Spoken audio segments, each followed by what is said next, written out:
Where is commercial real estate headed? That's the subject of today's podcast and much more. Welcome to the Commercial Real Estate Report, empowering you to build generational wealth with real estate. I'm your host, Chris Berg, head of business development with Abernathy Holdings. We build Class A self-storage in California and Arizona. Very excited for our guest today. He created CMBS, the commercial mortgage-backed securities. Hopefully we'll get into that story today. Also the CEO of Mosaic Real Estate Investors, and definitely get this book. Author of Greatness is a Choice. And one of the things I definitely love, there's a lot of great things here. One of the things I love about it, the foreword done by the one and only Dr. J. Julius Irving, which Ethan and I spoke about this weekend. So Ethan Penner, welcome to the show. It's great to have you, and thanks for your time this weekend, sir. Thank you very much for having me. It's a pleasure, Chris. There was a lot of things I want to discuss with you, but just for people that maybe aren't as familiar with you, if you don't mind, let's just start with some of your background. Well, I have been around for now, it turns out, quite a long time. I found myself in the mortgage industry just at the moment when structured finance was being really created, and found myself on Wall Street at a very young age. And because structured finance was brand new, there was nobody with more experience than me. So I was able to assume very senior roles at a very, very young age. And I was just, good fortune. And then I guess after building and running Morgan Stanley's structured mortgage finance business and trading, I saw the dislocation in the early 1990s, during which and it's hard for most of your listeners to even imagine this, but there were no lenders willing to quote a loan on commercial or income producing real estate at any LTV attachment point at any price. And so if you own real estate, you had loans maturing, you might have gotten an extension for a year from an unwilling lender who wanted to be repaid, but you weren't getting more than that. And in that moment, I realized that the same structured finance solutions that have been applied to single-family mortgages were the answer, and accessing the bond market was the answer for this liquidity freeze in real estate that was existential risk for most people. And so I created the CMBS industry. I was fortunate enough to have backing initially from Cargill's finance division, where I really started the business, and then Nomura backed me in a very big way, and I created at a very young age, very quickly, what became the largest lender in the United States, and then shortly after that, the history of the United States. So that kind of catapulted my career in my 30s to pretty unique spot on Wall Street and in the business of real estate and finance. And since then, I've had different activities, fund manager business, and so on and so forth, that kind of stuff. But I've stayed in the game for a while and have enjoyed the relationships I developed and the perspectives I've gained from being in it for quite some time. So how long would you say you've been in real estate finance? Well, I mean, I got out of college in 1982. And my first job was at a savings and loan in mortgage finance, and I've never left. So I guess you could say 41 years. Wow. So you've seen some cycles, which we'll talk about later on in the show. But just for our audience, if you would share, because it was and thank you again for having me at your place on Saturday. But it was one of the great answers when I asked you, like, so you're sitting around, like, how did you create CMBS? Like, can you just walk us through that story? Well, I mean, it's an amazing story. As I said, in the early 1990s, people might know of that time, and it was called the savings and loan crisis. And it was because the savings and loan industry, which was a fairly significant component of the U.S. banking landscape, was in financial trouble for a variety of reasons, driven largely by regulatory changes. And the government had taken over all of these savings and loans, which were just banks all over the country, and were liquidating their assets at any price through an organization they had created called the RTC, Resolution Trust Corporation, which was run by the ex-head of the FDIC, a guy who was an amazing guy. And Uh, so you had kind of assets being foisted upon a market that had very little liquidity, and the prices that they were fetching was a reflection of this incredibly imbalanced liquidity situation. Uh, I'll give you an example. Barry Sternlicht had just started Starwood at that time with his partner Bob Faith, and they were buying apartments in the Southwest at a 13 and 14 cap rates on actual in-place income. And they were nervous, feeling that maybe they were overpaying. So it gives you some perspective on how crazy things were then. Um, I also, like Barry and Bob, started out thinking I'm going to participate in this frenzied opportunity to buy distressed sale assets. But I was introduced, as I think I told you, to by a friend of mine who was a lawyer, and he had a client who was a real estate owner in the Southeast, and he lived in Florida, owned shopping centers, and couldn't get a loan to refinance his maturing loans. And I called him, and I really didn't know. I wasn't focused on this, but this call alerted me to the depth of the liquidity crisis. I thought the money would be made in buying distressed sale assets like Barry and others like him did at that time. And I was doing the same thing, looking to do the same thing. But then I got introduced to this one borrower who had 50% loan to value loan exposure on his whole portfolio and couldn't get a quote for refinancing. And I realized, and I told him in a meeting, I flew to Florida to meet him, that his loans were double A rated, based on just kind of obvious credit worthiness. You can take 10 properties, cross collateralize them at a 50% loan to value. And by the way, that was 50% loan to value at a 10 cap, just to give you an idea how conservative things were. And I said, I think I could persuade the rating agencies to rate that resulting bond from that mortgage double A on its own. And he hired me, and that really launched the whole CMBS movement. It wasn't called CMBS, didn't have a name at the time. And I went to the rating agencies, and they had no model for rating real estate risk. And I worked by just persuading them, work with them to kind of use common sense and apply basic rationale. And we built the model together. And then I had to persuade bond buyers to buy bonds backed by real estate at a moment in time when all the headlines were very, very hostile to real estate. That just was about structuring things right, making sure that the properties were good and performing, and the loans were structured well. But it was fun. My team and I literally built modern day real estate finance because it was in ashes, right? Real estate finance was in ashes at that time, and it gave us an opportunity. When there's a forest fire, you could build, new trees are born. We were the ones who planted the new trees, and it was really fun to do that. It's such a great story because as you shared, you're like, oh, of course, like that just makes complete sense, right? But nobody was doing it at the time.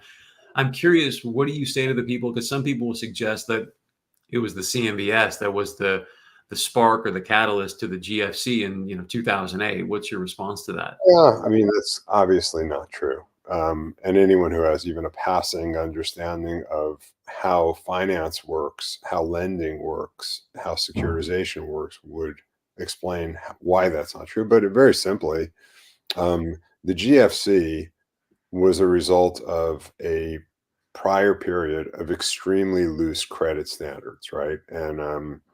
And look, when securitization just takes the raw material, which is the loans that originated, and carves up their cash flows and directs them to different bond interests.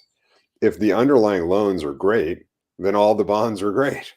If the underlying loans are crap and all of them are bound for default because they should never have been made in the first place, there's no magic that can be performed to turn those uh, crappy loans into good bonds. So unfortunately, the vintage of 2006 and 7 of loans originated both residential and commercial were garbage. The large majority of them should never have been made. They were not credit worthy instruments, the loans. And so the bonds that were kind of backed by those loans were doomed to fail. And I don't think there's nothing about securitization that uh, that one can really blame. I think it could be said that the people buying bonds were uh, were not doing their job to hold the originator's feet to the fire to originate credit-worthy loans. But again, that's not securitization's fault. That's just the investor's fault. If I'm, Exactly. I mean, when I was selling bonds backed by loans in that CMBS 1.0 period, bond buyers visited every property. We had to take bond buyers to see the properties backing the loans that back the bonds. And then we had to go through our lending model, each and every loan. So the level of scrutiny that was performed by the bond buyers was very high. And I think commensurate with their fiduciary responsibilities to their investors. I think that in 2006 and 7, bond buyers abandoned their fiduciary responsibilities to their investors, didn't perform due diligence, probably knowingly bought crappy loans that were backing those bonds, and just went with the market. I think everyone just got caught up in the if everyone else is doing it, I'll do it too type mentality. And herd mentality usually ends in a disaster, and it did. And weren't they bundling the bad loans with the good loans, and it just became They one? were just all bad loans. Yeah. When there's everything in every field, and I think I'm an expert in finance, so I'll speak to that and give you an example. But everything could be explained by the balance of the supply of money to the demand of money. So let's assume Chris Berg wants a loan on his house, right? And every lender in the country believes Chris Berg is the finest borrower that lives. And so they're all beating a path to your door. The balance of power is squarely in your hands, right?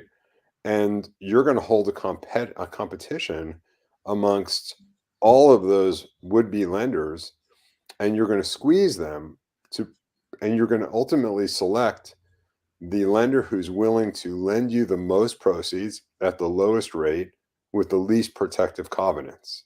And because you have the balance of power for negotiation squarely in your camp because of the preponderance of competition chasing you, that loan is likely to be a poor performing loan. Either they will have lent you too much money and you won't be able to repay it, or they will have very lax terms that will enable you when times go bad to not even make your payments, and they won't have the rights to foreclose that are typical in a well structured loan. Or at the very least, even if your loan performs, they will have earned an inferior rate of return by virtue of the fact that they had to compete so heavily. Now, if you take the opposite scenario where Chris Berg has filed for bankruptcy 10 times and is generally considered to be the worst borrower in the state of California. Well, when you go for a loan, literally nobody's at your door. Nobody's answering that call. And so in kind of direct opposition to that first example, if I show up and I'm willing to talk to you about making you a loan, you're going to just take anything I offer. The proceeds are going to be conservative, the rate's going to be high, and my lender protections and covenants are going to be unbelievably strong and favor me, the lender. And you're just going to have to take it because there's no competition. And so the balance of power resides with the lender in a moment when there's no competition. And that summarizes cycles. Okay, so in 2006 and 2007, there was an unbelievable amount of liquidity in the system, and lenders were flush with cash, looking to put that cash out and falling all over themselves to compete with each other to deploy that cash. It was a very borrower friendly environment that resulted in 2008 and 9 a disaster. And conversely, 2009 and 2010 vintages were fabulous because there were no lenders. And so if you had a loan You just had to take whatever came your way, and those loans all performed extremely well. I've always been able to, or mostly been able to manage my career to be out of the market in the periods of time like 2006 and 2007. And in fact, I was living in Hawaii those years. And to be back in the market in periods of time like 2009 and 2010, when you don't have to be that smart, you just have to be in the game because the bounce power is in your favor. So we think about kind of good investors, good lenders as being smart and ones with poor performance as being dumb. I don't think so. I think it comes down to, are you in a market that's overrun with competition, or are you in a market that has no competition? And that will ultimately determine more than anything else how you perform. So where are you currently? Are you in the market or no? I got out of the market completely in March of 2022. Happy. Timing was pretty good. Uh,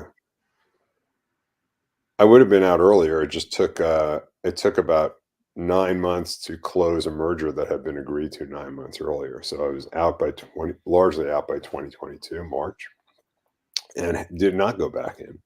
And only now am I beginning to uh, invest myself, both time and money, in real estate investing. I think I'm doing it gingerly. I'm not doing it in a generalist way, but more of in a rifle shot approach. I think that there's a couple strategies that I really like. Um, but I don't think this is an easy market. I think it's a favorable market because there's not a lot of cash to compete against.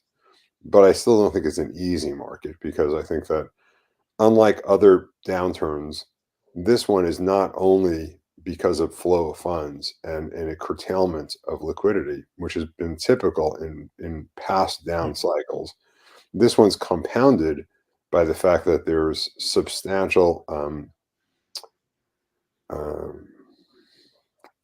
viability risk. I think that there's just too much. There's a lot of real estate in this country that is just no longer viable, or is obsolete in some way or another. And I think that, and I think you also have another variable which has never appeared before, which is local politics risk.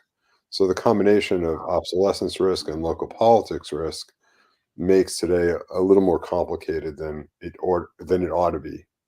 And I want to get into some of the areas that you believe are not viable because you said some interesting things about downtown LA when we spoke on Saturday. But first, so these rifle strategies that you're doing right now, if you don't mind sharing, what are they? What asset class? well, I think that if one can navigate the two risks I just mentioned, I think office lending, office finance in general, is a very interesting market for people that have the right approach and the right skill set and the right capital to approach that market. I think the other one that I find worthwhile is the ownership of apartments. I think that acquiring apartments and owning them long term, I think it's a favorable time to be entering that right now. And your office strategy, are you looking to actually acquire and keep it as office, or are you just buying the paper, or are you going to Well, convert it? No? I think the plan is largely to originate loans to acquirers of property, or to acquirers of distressed debt that ultimately they plan to foreclose, and provide them with senior leverage. I think that there's going to be other parts of the capital stack to participate in, mezzanine and preferred equity on a select basis. But I think the whole office finance area is very interesting. Let's talk about viability. You said on Saturday, and I've heard you say this in another podcast, that you basically wouldn't buy anything in downtown LA for even $1. Why? Well, viability is determined. We tend to think about real estate, um, and what makes good real estate and what makes bad real estate. I think the answer to that is very simple. Good real estate are physical structures that people want to go to live their life, whether it be to sleep in, or to shop in, or to work in, or to recreate in, or to convalescent or whatever it is you do inside the four walls you're in, people find it attractive to go to that place or eat in, right? And bad real estate is a place that doesn't attract human traffic, right? It repels human traffic. So what repels human traffic? I think first and foremost, the risk of physical safety is the number one repellent uh, in the world for real estate. And I think that, there are unfortunately places in this country, you just mentioned one of them, where I think people don't feel good walking around the streets. I think that uh, those constitute bad real estate or unviable real estate. I also think that certain areas like the one you just mentioned, their problems are compounded by the fact that the physical structures were built quite a while ago and are not really built in a way that serves or meets the needs of tenants and occupants in the modern era. And I think so there's the combination of both major risks in places like downtown LA, the obsolescence risk and the local political risk, which causes or compromises physical safety. So I want to get your take on an investment thesis in downtown LA. As you know, the Aon building was recently bought, I think 145 million. 2014, it sold for 247 or something like that. So they felt like, hey, we're getting this great discount, and they're long LA because of the 2028 Olympics. Yeah. What say you? I don't think that the 2028 Olympics are going to save downtown LA. So then what does... I do find it, look, I do find it interesting that when the Chinese president visited San Francisco about 2 months ago, they apparently, I didn't visit, but they apparently cleaned up the streets in such a amazing way that there were no more tents, there was no more needles and drug users, and the streets were the way San Francisco used to be when I lived there 10, 20, 30 years ago, which when I was there, I thought it was the most beautiful city in the world. And many people would have agreed. The amazing thing is that shortly after he left for China, they let it go right back, which makes you wonder why, like why is a good question for like, why did they clean it up? And then why did they not keep it clean? But there is an observation that if they can clean it up that quickly, I think it took a week or two, then, it might imply that even downtown LA could be cleaned up in some period of time. And maybe that Aon buyer is going to be extremely happy with his purchase if and when that occurs. And maybe he's right. And maybe the Olympics will be the instigator for a cleanup. And maybe there'll be some political will to keep it clean, as opposed to what happened in San Francisco the day after the president of China left, right? Who knows? But, there's one of the great movie scenes. I like movies. I don't know if you like movies, but I don't know if you've ever seen Dirty Harry, the very first Dirty Harry movie, but it's worth watching. It's historic, and the lead character has a big gun, and he points it towards the end at the kind of criminal. And he just says, because the criminal's like reaching for his gun, and he has the gun pointed at the criminal's head. And he says, in a very macho way, "Are you feeling lucky, punk?" And I kind of feel that's what investing in downtown LA is akin to right now. Great analogy. I don't really think investing should be determined by Do you feel lucky? do you feel lucky? Are you feeling lucky? So I think that's what, when you're betting on local government, especially local government that has proved to be quite poor in keeping streets clean and safe and habitable, I think that it's quite a gamble rather than an investment when you're making an investment that's predicated upon their performing, that local government performing in ways that it has not shown it's capable of or willing to. Well, I'm I'm praying that the leaders in LA and San Francisco watch this, or I'm going to send the clip when you said, "Hey, the number one deterrent for real estate is lack of physical safety." And so, with that premise or that thesis, my question for you, especially with your experience, I mean, you see what's happening in San Francisco, where people are just handing the keys back to hotels, handing the keys back to office. No more conventions are going there. That is a huge, huge loss of tax revenue. What is San Francisco? And then you look at LA with the ULA. There's no more transactions happening. Like, Yeah. what are these two cities gonna do? Well, it's not only those two. I mean, there is a whole political movement that has been gaining strongholds in this country over the last decade, even uh, that seems to be populated by leadership that has never taken a basic math class. So, I remember when you talk about cities and bad decisions by local government, there's a congresswoman from Queens, New York, and I don't know if you remember when Amazon had their bake off for their, HQ2. They were going to open up a second headquarters other than just Seattle.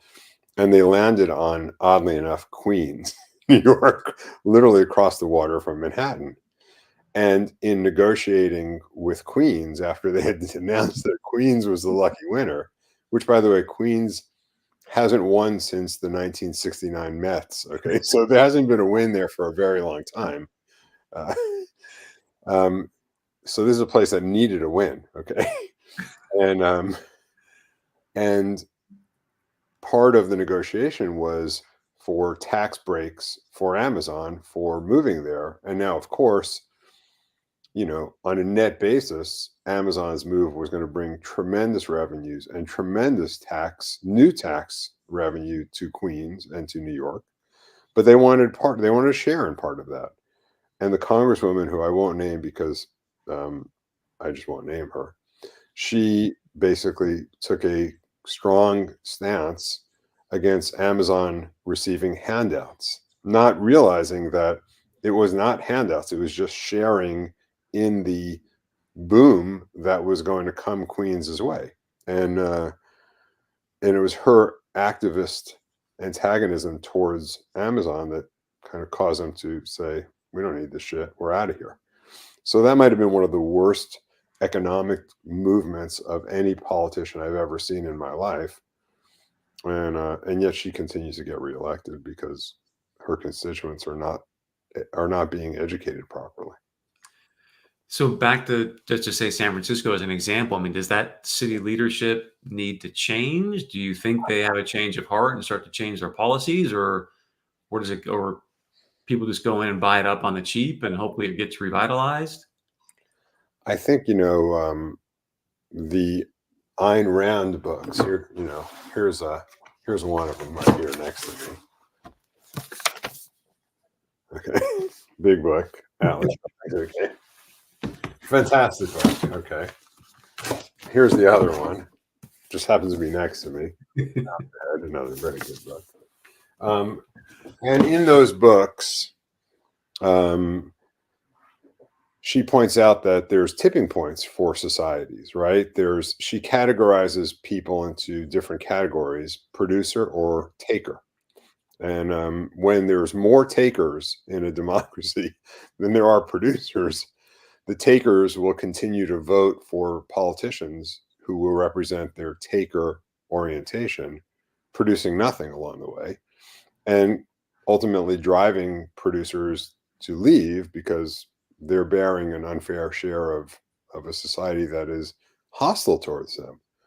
And so one can see, I mean, those books were written 75 years ago, maybe more, and quite prophetically, I think, saw how societies can deteriorate, democracies can deteriorate. I think that San Francisco and the general Bay Area, Oakland's way worse, by the way, than San Francisco. I don't know if they're past the tipping point. You know what I mean? I don't know. I don't know if LA is past the tipping point. I think that the mayoral election that just happened a year or so ago in LA was one of the saddest and craziest ones I've ever seen in my life, because you had a guy who is, by everyone's account, a decent human being, an honest, hardworking human being, a guy who made every penny from scratch himself, kind of a guy who is community oriented and was willing to spend tons of his own money, let alone his time, to run for mayor. It was a gift he was offering to the city of LA and all of its constituents, and he was rejected. The gift was rejected in favor of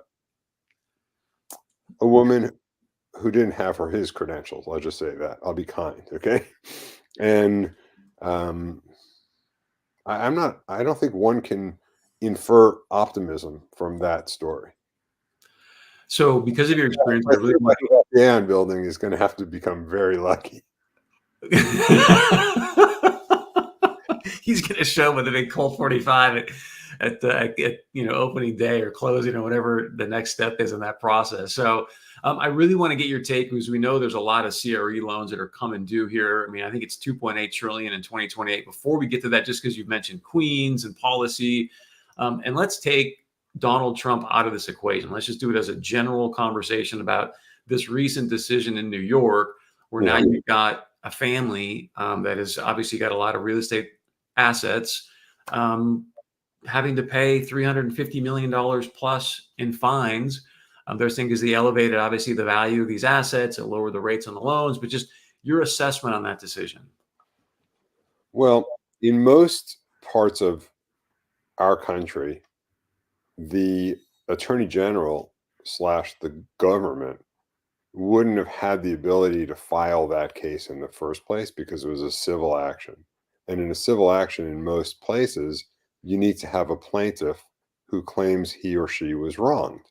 And that's the basis of a civil case. This was weird because it was a civil case with no plaintiff. And in fact, when they interviewed the plaintiff on the witness stand, the plaintiff said that they had not actually incurred any damages at all, and they don't really understand what the basis of the case was. So the only potential wrong party said there was no wrong done.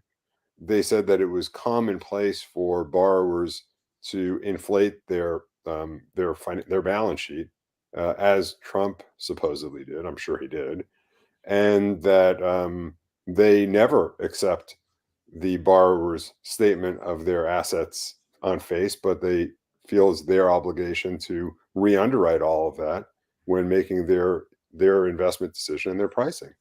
So here you have a situation where there was no one injured. There was, and the only party that could have been injured not only didn't bring a case, but went and said, nothing happened here. This is a big fat nothing. Okay. So this is probably, I don't want to overstate it, but certainly in my lifetime, the worst example of judiciary of kind of wrong-headed abuse of the judicial system for political purpose that I've ever seen, right? And I think it's going to have a highly detrimental effect on the city of New York because, again, we talk about repellents, okay? As an investor or as a lender, we talk about repellents for certain markets.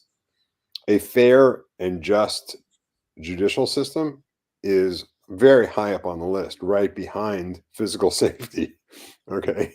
And so if you can have that kind of a outcome in a court, and someone could be punished so severely for what was obviously and clearly no damage, that sets a terrible precedent.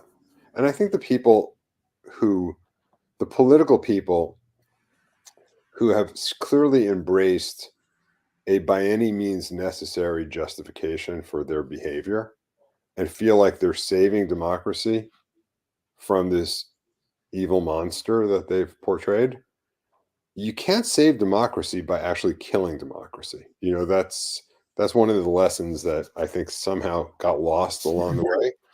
And democracy and the protections that are afforded to citizens in a truly democratic society have to be equally meted out, right? You can't say this person can have, but by virtue of me who's in power, I can tell you this person doesn't deserve the same democratic protections that the other people here have. And when you have that, you don't have a democracy, you have a banana republic. And what these people don't understand is that once you set a precedent for a banana republic where justice is meted out unevenly, one day they're going to be on the wrong end of the political power structure. And they're going to be vulnerable to the same meting out of unfair justice that they just set the precedent for. So it's a disgrace. It's a disaster, and there's nothing good. There's no defense for it. Two things I just want to get your comment on. Governor Hochul obviously was like, hey, look, this is a one-off. This is just because of President Trump did. This isn't for other real estate developers. So your comment on that. And then you and I touched on this briefly on Saturday, but you made a very good point. So I actually reached out to a friend of mine yesterday who was very much against Donald Trump. And he was like all for it. Like, hey, this is great. This is exactly how it should go down. And you mentioned on Saturday that, that point of view can be a little bit frightening. Well, it's the lynch mob, right? And I don't want to be vulnerable to lynch mob mentality, and that's not what the United States has been based upon. Sometimes it has descended into lynch mob mentality. For blacks in the South, in the 18 and 1700s, it was that way. It's happened in our country. It just happened again. And it's not a pretty sight. Doesn't matter who the victim is. There's no lynch mob mentalities and unfair and fickle judicial systems that punish people not for what they did or didn't do, but because of who they are.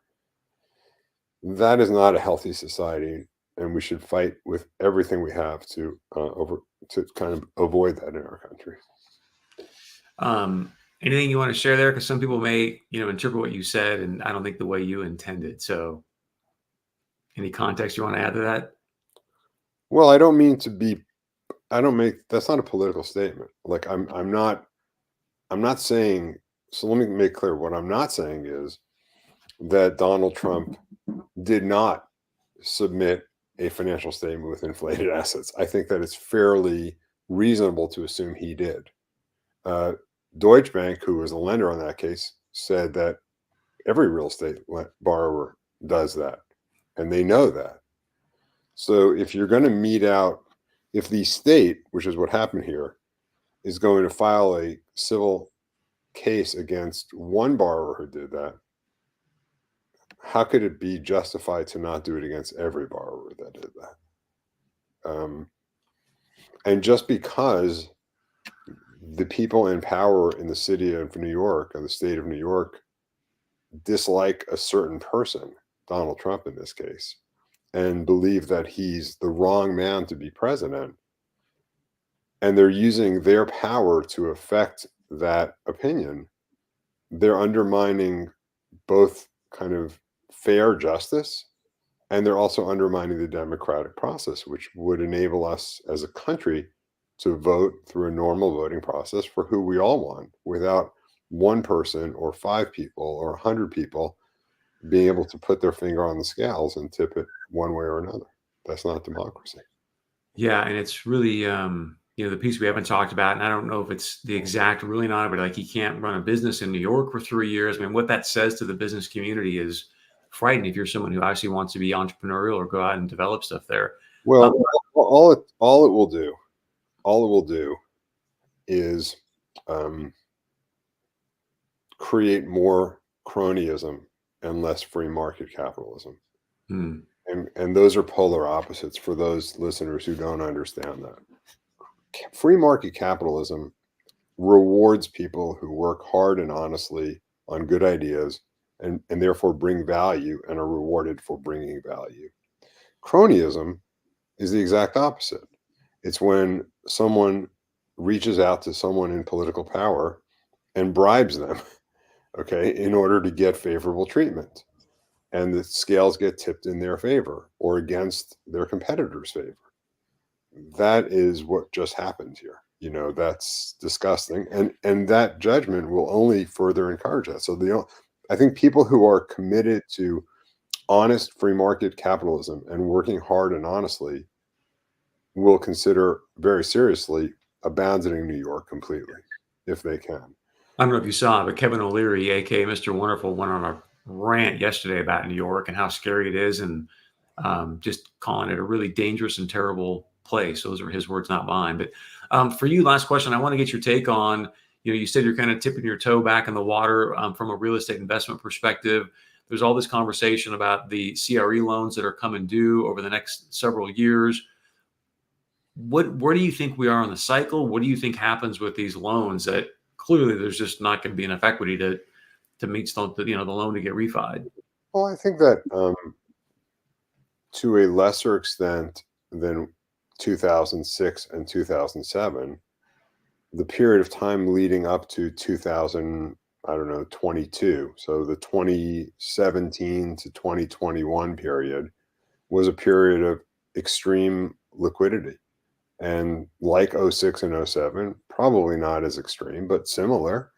And the result is going to be very similar, which is in the rearview mirror, pricing and structure for those deals will look very bad and undercapitalized, over leveraged, betting on a continual low rate environment. That's not the case today, and who knows what it will be tomorrow. But again, that's a bet, by the way. Distinguishing gambling from investing, that's gambling. And I think that there's obviously already huge pain that's built in, that is unavoidable, right? Office, the markets that have a lot of obsolescence or a lot of political problems are already off 25 to 65%. Maybe downtown LA is more than that. And I think it goes through a number of property types. I think office is obviously the number one problem, but I think apartments, and people now understand apartments that were the favorite investment for many after industrial, and were heavily leveraged, and with assumptions that predicted kind of consistent 5 to 10% rental rate growth, which every year, which kind of is impossible if you think about it, because there's an affordability aspect to apartments. So just bad assumptions, bad capital structures. But unlike office, I think apartments are easier to rescue because they're probably less obsolescence issue and more just capital structure and leverage issues. So when do we start to see cracks in the system? Well, I mean, you're already seeing cracks, right? So you have the that New York Community Bank just keeps getting crushed every week with a new story. That's political, I mean, rent control and such, inability to build new stuff, so that they have an apartment portfolio and that's getting destroyed in value. You read about leverage providers through the system, whether it's CLO providers or underwriters or issuers, with borrowers that are over their skis on leverage on apartments. It's out there. It's being talked about, and it's real time right now. But I think it's the first inning. On the office side, it's maybe the bottom of the first, and on the apartments, it's the top of the first. But it's definitely the game's begun. It's been 2 years where there've been nothing, but now the game's begun. And once the dominoes begin to fall, the extend and pretend doesn't work anymore because you have comparables in the market. Such a great analogy. The first inning. I haven't seen the data, but I heard in Dallas now, you get 3 months free rent, I think, at some of the multifamily places, just because there's so much supply coming online. Ethan, thanks for the time. I know you've got another interview, so I just want to give you the last word. Anything else you want to add or share? And of course, how can people get your book? Well, thank you very much. My book is a passion for me. I know you've read it, and it's my observations on how the world works. I wrote it because I think that our world today has gone a bit wayward. And I don't say that from a right or a left perspective. I'm not looking to judge anything or anybody. I do notice, though, having lived long enough now to see trajectories, that the world's very different. The United States is very different. The experience of young people, especially today, is very, very different than the experience for young people when I was a youngster. And my book is written as almost a reminder of values and ways of thinking that were prevalent in times past that I think are worth holding on to and revisiting. And my book attempts to actually explain the value of some of those ideologies. So it's not about jamming things down people's throats, but really being more thought provoking. And I think that I've heard incredible feedback from people, but the best feedback that I get is from people who share it with their youngsters, like people who give it to their kids. I had the privilege of, you mentioned Dr. J, and I had the privilege of going to a community with him to market the book. And we were in a high school, and now the high school teaches a class around my book for their students. And to me, there's nothing more joyful or rewarding than to hear that. So uh, I do think the book it's a very approachable book. I wrote it with tremendous respect for the reader. So there's, as you know, no chapter is longer than 3 pages. And the chapters stand pretty much independent, meaning you could put the book down or pick it up at any point in any place and find value in it. And I think that's respectful of people's time in today's very, very busy world, where we're pulled all over the place, and even youngsters are pulled in many different directions with many distractions. But I think my book will make a difference for people who pick it up, and I encourage people to do that. And I would also love to hear people's feedback. So I also put out, as you know, a biweekly something called Friday Five, where I share 5 observations, and it's attached to a vlog. And to sign up for that, there's a website called greatintersection.com, and that's where you could order the book, although you can get it on Amazon or any other place. And on that greatintersection.com website, there's a club you click on, and you could just add your email address, and you would get that biweekly blast. Fantastic. Thank you for that. Greatintersection.com. Get the book, get the email blast, and just tremendous, tremendous insight. So, Ethan, thanks again. Appreciate it. Very gracious. And we look forward to just hopefully doing this again and staying in touch. Okay. I hope that all of your listeners and yourself stay safe and make smart choices in a very chaotic world. Thank you very much.